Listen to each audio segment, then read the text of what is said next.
Hello, and thank you for joining us today for the March Take 10 webinar, Nutrition and Sleep. My name is Chrissy Shaw, and I am a multi-site fitness manager for Premise Health. I am hoping that you got a great night's sleep and are ready to learn even more about truly getting a restful, restorative night's sleep. Today's goal is to understand the connection between our nutrition and the quality of sleep. We will discuss the importance of sleep to our overall health and the role that nutrition plays in impacting our sleep. So let's start with the good stuff, nutrients that can promote sleep. On the slide, you will see the top 3 nutrients that can assist in restful and restorative sleep. The first is tryptophan. This is probably very familiar to most of us, especially after a great Thanksgiving meal.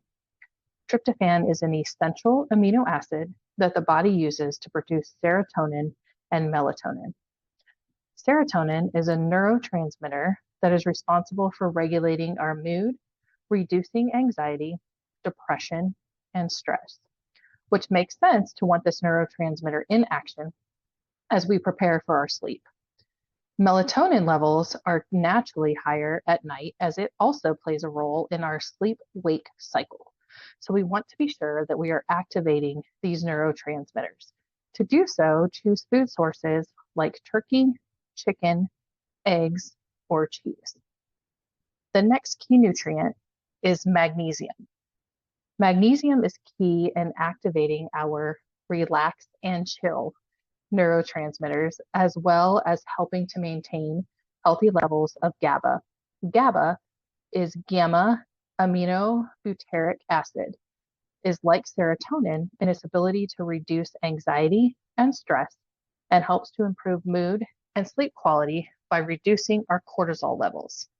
To keep GABA running efficiently, our good sources of magnesium include leafy greens, nuts, seeds, and whole grains.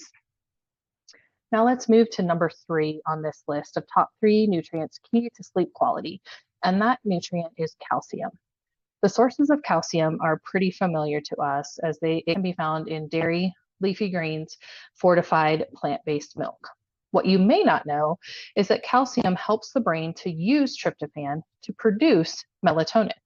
So as you can see, these top 3 nutrients work together to ensure that we have a calm mind and we can relax prior to resting our head to the pillow for the night. Now it's time to switch gears a bit and talk about the what not to eat. So let's discuss the 3 recommendations here. Caffeine.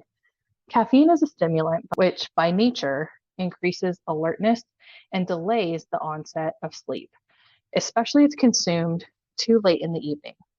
If and when you do fall asleep, caffeine can reduce the quality of sleep, which impacts that deep, restful sleep, and often can cause us to wake up during the night, which causes a disruption in our sleep pattern, leaving us less rested and tired the following day, which often leads to increased consumption of caffeine that next day. Alcohol, on the other hand, often has the opposite effect. It can make us tired, but it's also known to be a diuretic. And what do diuretics do? They flush fluids out of our body, which will lead to 1 or more trips to the restroom during the night. And it can also interfere with our REM sleep as we deal with those disturbances throughout the night. The REM is where we are truly getting our rest. The next recommendation is to limit heavy meals and or spicy foods later in the day. These type of foods are often associated with indigestion, heartburn, or acid reflux. This can make it extremely challenging to fall asleep and stay asleep. Heavy meals tend to impact our metabolism, making it rev up to work to digest the food, which then makes it challenging to relax and fall asleep.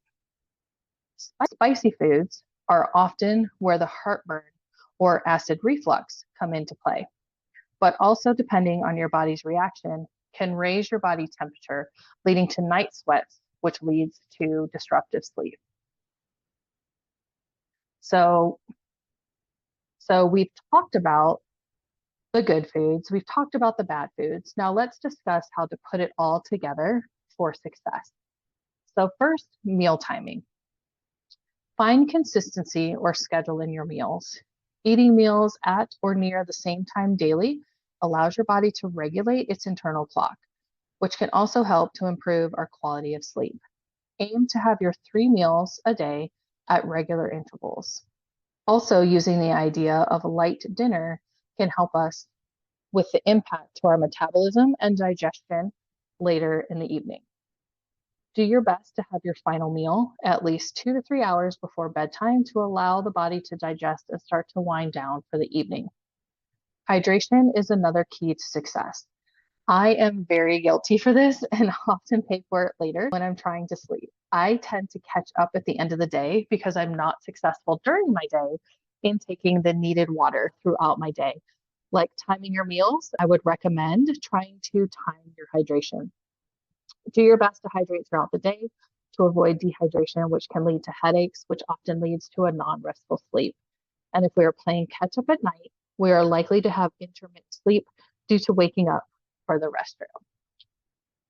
My final recommendation I will leave you with is to create a calming routine. As a parent, I have done this with my child and really truly need to do this for myself. As you near bedtime, engaging in calming activities, turning off the phone, turning off the television, and trying to find a way to truly allow our body to rest and our brain to start to relax. Some ideas may be reading a book, writing in our journal, meditation, taking a warm bath or shower, those activities can also signal our body that it's time to shut down and it's time to sleep.